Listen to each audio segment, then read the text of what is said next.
According to the CDC, in 2018, 66% of adults over the age of 18 consumed an alcoholic beverage in the last year, and of those, 5% engaged in heavy drinking, which they define as more than 14 drinks per week in men and 7 per week in women. Now keep in mind, this is also back in 2018, so do you think that COVID changed these stats at all?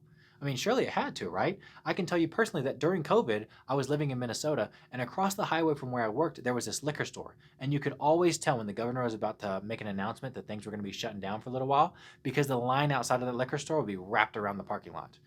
In this study, they actually surveyed 832 people and found that 60% reported increased drinking during COVID due to either increased stress, increased alcohol availability, and just sheer boredom. And the NIH says that in 2020, alcohol sales increased by 2.9%, which is the largest annual increase in the last 50 years. Now, we can talk until we're both blue in the face about the pros and the cons of alcohol consumption, but I'm not here to shame you or even entice you to do anything. The question I want to simply answer in this video is there an association between alcohol consumption and cognitive decline? So let's find out.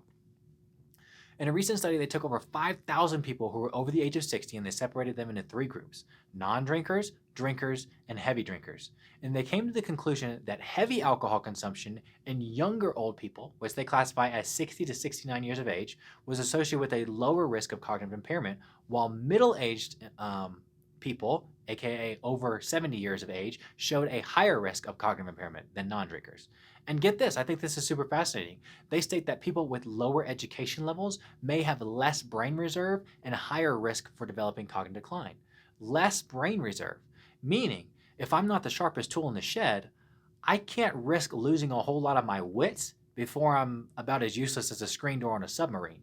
It's kind of obvious when you really think about it, but that was never something that I consciously thought about until I heard it out loud, and maybe you're the same. And in fact, I have heard the gentleman that is responsible for originating the work that I do, Dr. Ted Carrick, say numerous times in regards to this very subject that your level of dopey may not be my level of dopey. So as we age and our brains start to degenerate, we have to take into consideration all the activities and interests that I have engaged in or took part in throughout my lifetime. Because if I was a luxury car salesman for 40 years and you ask me to name as many exotic cars as I can, I probably could do that without exerting very much mental energy.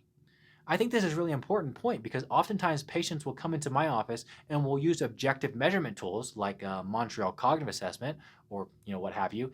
And sometimes a patient may be complaining of cognitive decline or brain fog or whatever it may be, but they don't necessarily score that poorly on the test. So now I, as the provider, have to make the call and either say, well, this patient is just wasting my time, or what I actually do is I try to place myself in the shoes of the patient and say to myself that their level of sharpness was probably much sharper than the average individual, and now what feels kind of dopey to them would feel perfectly normal to another person. But again, that comes back on me as the provider because I can compare this patient to all the other average people in the world, but if they aren't an average individual, or at least weren't an average individual, and can perform at much higher feats, then I need to figure out how can I help this person once again perform at those higher feats. In this article, they also found that the same thing applies to ethnic minorities and people with lower income, or social difficulties due to their inability to afford good food, or people with hypertension or chronic kidney disease may have long-term inflammation and oxidative stress, leading to a higher risk of cognitive impairment. So back to alcohol. Is it good for you? Is it bad for you? Depends on how you define those terms, good and bad, and what your relationship with alcohol is. There are studies that show that low to moderate alcohol consumption has protective effects against cognitive impairment, and there are other studies show that low to moderate alcohol consumption has neutral or even higher associated risk of developing cognitive impairment. However, I think that these conflicting results could have to do with all the factors that we just spoke on. What was your educational and or occupational status? Were you a smoker? Were you a drug abuser? What was your daily stress like? The list of comorbidities could go on, and I think that just goes to show, and what I hope comes across in every one of these videos that I put out for you, when it comes to healthcare, it should always be individualized to you as the patient. And in fact, in this article, they go on to discuss all the positive outcomes and biochemical processes that occur with light to moderate drinking as compared to the negative associated outcomes with heavy drinking.